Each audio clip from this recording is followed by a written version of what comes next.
오늘 아침 하나님께서 우리에게 주신 말씀이 여기 있습니다. 구약성경 창세기 29장 1절에서 20절 말씀입니다. 창세기 29장 1절에서 20절 말씀 한 절씩 교독하겠습니다. 야곱이 길을 떠나 동방 사람의 땅에 이르러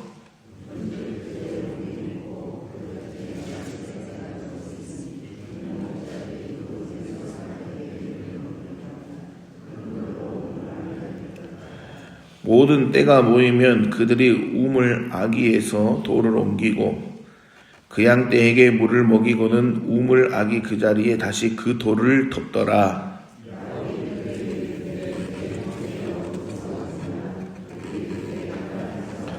야곱이 그들에게 이르되 너희가 나홀의 손자 라반을 아느냐? 그들이 이르되 아노라.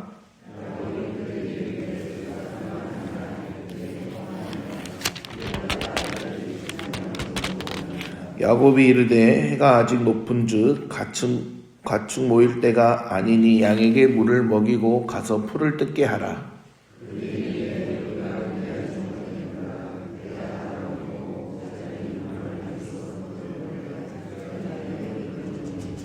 야곱이 그들과 말하는 동안에 라헬이 그의 아버지의 양과 함께 오니 그가 그의 양들을 치고 있었기 때문이더라.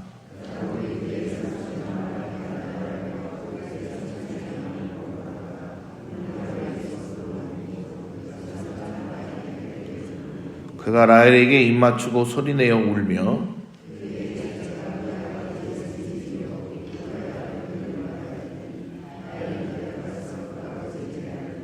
라반이 그의 생질 야곱의 소식을 듣고 달려와서 그를 영접하여 안고 입맞추며 자기 집으로 인도하여 드리니 야곱이 자기의 모든 일을 라반에게 말하매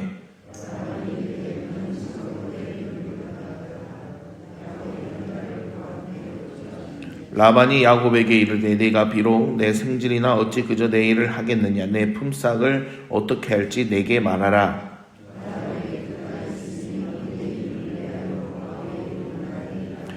레아는 시력이 약하고 라헬은 곱고 아리따우니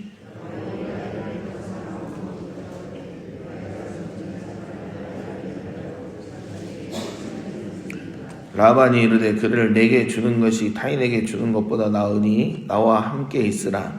야곱이 라헬을 위하여 7년 동안 라반을 섬겼으나 그를 사랑하는 까닭에 7년을 며칠같이 여겼더라. 아멘. 우리는 인생길을 살아가다 보면은 문득 이런 생각이 들 때가 있습니다.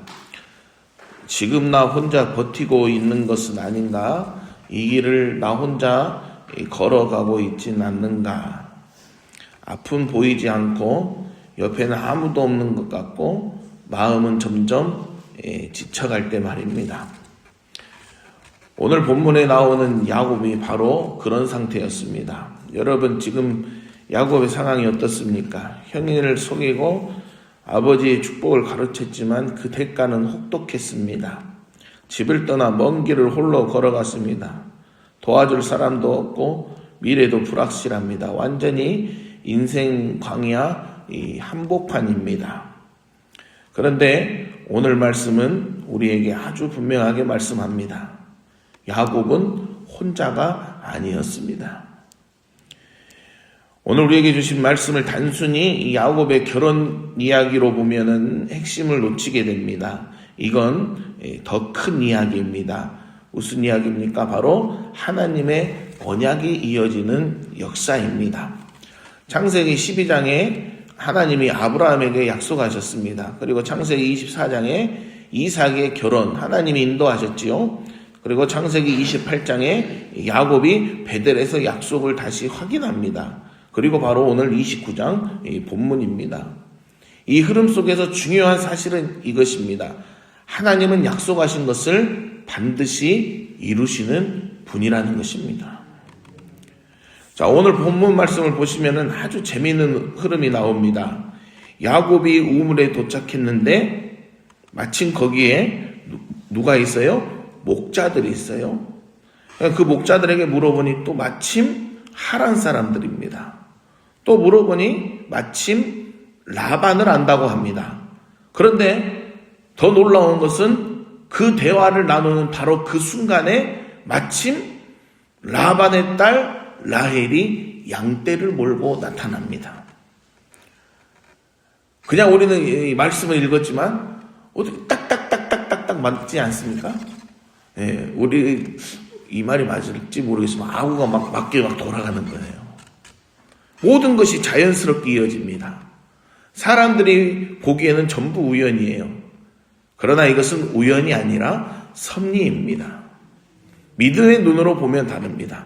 하나님께서 이미 앞서서 준비하신 것입니다. 제가 마침이라는 단어를 계속해서 반복했습니다. 사실 우리 성경에는 마침이라는 단어가 어디에도 직접 적혀 있지는 않습니다. 근데 6절의 히브리어 성경을 보면 힘내라는 감탄사가 나옵니다. 우리말로는 보라라고 번역됩니다. 성경에서 이 단어는 인간의 계산으로는 도저히 불가능한 일이 하나님의 타이밍에 딱 맞춰서 일어날 때 쓰는 단어입니다. 야곱이 라반의 안부를 묻는 바로 그 찰나에 라헬이 나타난 것. 이것은 우연이 아니라는 것입니다. 신학자 존 칼빈은 이를 두고 하나님의 섭리는 인간에게는 우연처럼 보이지만 실제로는 완벽하게 계획된 인도라고 말했습니다. 사랑하는 우리 성안교회 가족 여러분, 인생의 우연을 조심하십시오. 그것은 사실 하나님께서 완벽하게 계획하신 인도입니다. 어쩌다 보니 이 일이 잘 풀렸네? 운 좋게 그 사람을 만났네? 아닙니다. 하나님이 여러분보다 먼저 앞서가셔서 그 사람을 거기 세워두시고 그 사건을 준비해 두신 것입니다. 하나님은 티 안 나게 그러나 정확하게 일하시는 분이라는 사실을 믿으시기를 바랍니다. 라헬을 본 야곱이 갑자기 어떻게 됩니까? 괴력을 발휘합니다.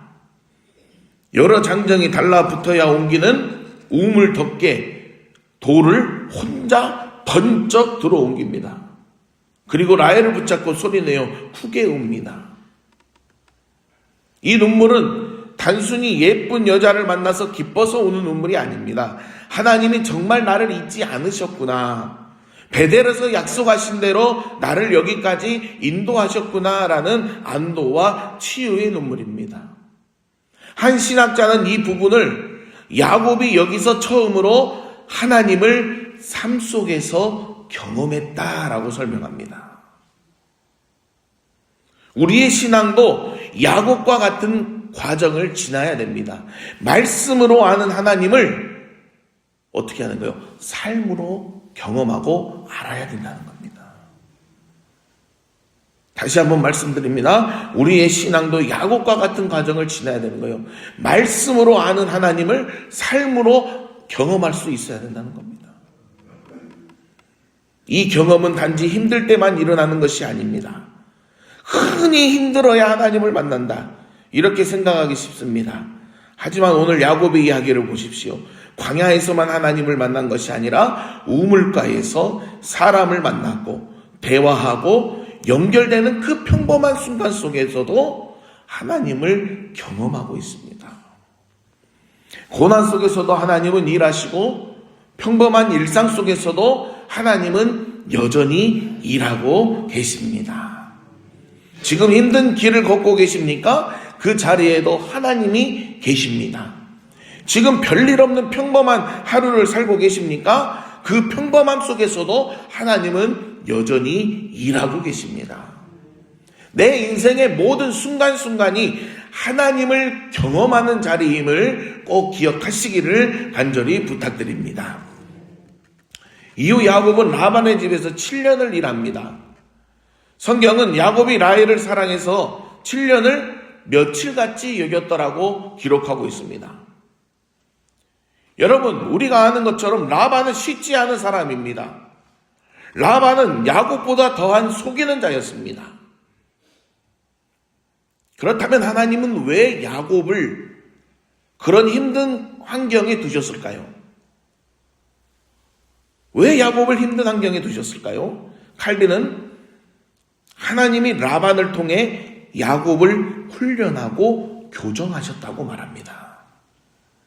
야곱의 깨와 성질을 깎아내어 이스라엘로 만드시려는 하나님의 깊은 뜻이 있었던 것입니다. 지금 여러분을 힘들게 하는 라반 같은 사람, 이해 안 되는 환경이 있으십니까? 기억하십시오. 그 환경조차 하나님의 손 안에 있으며 여러분을 빚어가시는 과정입니다. 야곱의 하나님은 아브라함과 이삭의 하나님이었고 저와 여러분의 하나님이십니다. 우리가 느끼기에는 나는 혼자다, 막막하다 싶을 수 있습니다. 그러나 오늘 성경에 힘내, 보라라는 감탄사가 우리에게 외칩니다. 보라, 네가 도착하기 전에 하나님은 이미 거기 계셨다. 보라, 네가 고민하기 전에 하나님은 이미 길을 열어두셨다. 오늘 이 하루를 살아가실 때에 이 한 문장을 가슴에 새겼으면 좋겠습니다. 나는 혼자가 아니다. 하나님이 나와 함께 하시고 하나님이 일하고 계신다. 여러분이 만날 사람, 여러분이 만날 겪을 일, 여러분이 받은 은혜는 이미 하나님의 계획표 안에 있습니다. 그 마침의 은혜를 기대하며 오늘 하루도 당당하게 걸어가시는 저와 여러분이 되시기를 주님의 이름으로 간절히 소망합니다. 기도하겠습니다. 사랑과 은혜가 풍성하신 하나님 아버지 감사합니다. 먼 길을 홀로 걸어온 야곱을 마침의 은혜로 만나주신 주님을 찬양합니다. 우리도 때로 인생의 광야 한복판에서 혼자 있는 것처럼 외로울 때가 있습니다. 하지만 주님은 우리보다 앞서가셔서 우물을 준비하시고 사람을 배치하시며 우리가 겪을 모든 상황을 주관하고 계심을 믿습니다. 오늘 우리 인생의 무거운 돌을 옮겨주시고 보이지 않는 손으로 우리를 세밀하게 인도하여 주시옵소서. 삼촌 라반 같은 어려운 환경 속도 주님의 사랑을 신뢰하며 7년을 수일처럼 여기는 그 소망의 믿음을 우리에게도 허락하여 주시옵소서. 우리를 빚으시고 인도하시는 예수 그리스도의 이름으로 기도드리옵나이다. 아멘.